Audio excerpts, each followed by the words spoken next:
अस्सलामुअलैकुम दोस्तों, क्या हाल है? ठीक ठाक हो? खैरियत है? खुश? मैं राणा बिलाल ते तुसां दे यूट्यूब चैनल तबाखी आरबी। उम्मीद करना सारे दोस्त ठीक हो सन, तकड़े हो सन, खुश हो सन ते आबाद हो सन। भैया दोस्तों सब ठीक ठाक है।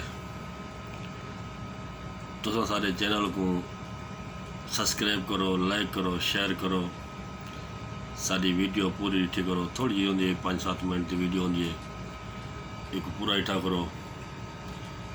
तो चंगी ना लगे तो कमेंट जरूर दसाया करो सबको ना।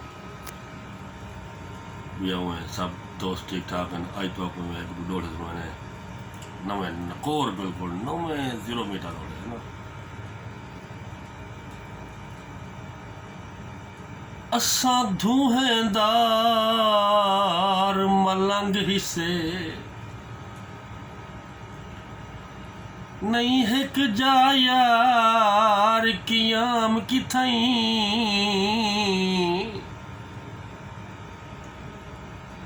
बदनाम जो हूँ बदनामी तू निस रह सकदे शरेआम किथई। उंदे हिजर च बण फनकार गियां नहीं आंदा चैन आराम किथई।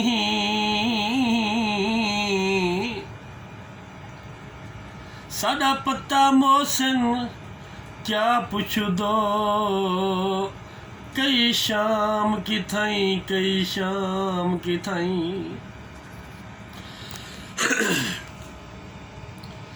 हाई हुस्न च नंबर 1 दिल बर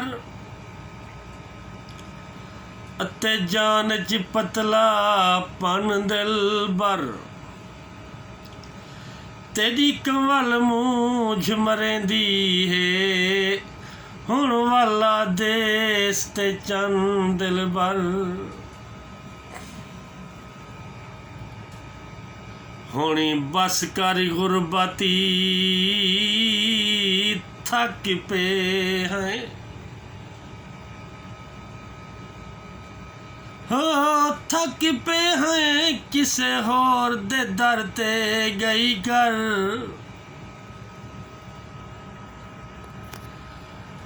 कदी ई दर ते कदी ऊ दर ते इवें टुरदी फिरदी रही कर। जड़े मस्त होंदे नी है अमीरी विची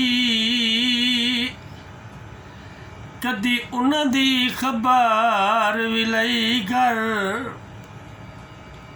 पर तेरी वजह तू बहु नुकसान होंदे ना हिके घर को चिंबड़ न गई कर।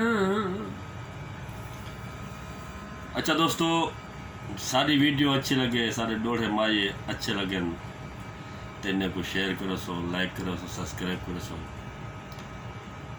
तो दोस्तों ने तावन नाल सारा चैनल लगते तो चल रहे। अगर तो तावन करे सो तो सकते तुम्हारी सपोर्ट हो सकते टुरसों पे। अगर तुम्हारी सपोर्ट ना हो तो ये एक दो डोले तो आपको सुनवा के तो बस कर बंद रहोगे, चुप कर बंद रहोगे। भैया आज कहते पे थे वीडियो का एंड। अपना ख्याल रखा करो, अपनी संगत का ख्याल रखा करो। अल्लाह ताला तो आपको अपने हिफ्ज़ व अमान रखे ई टाइम। ओके, अल्लाह हाफिज़, अल्लाह दी अमान।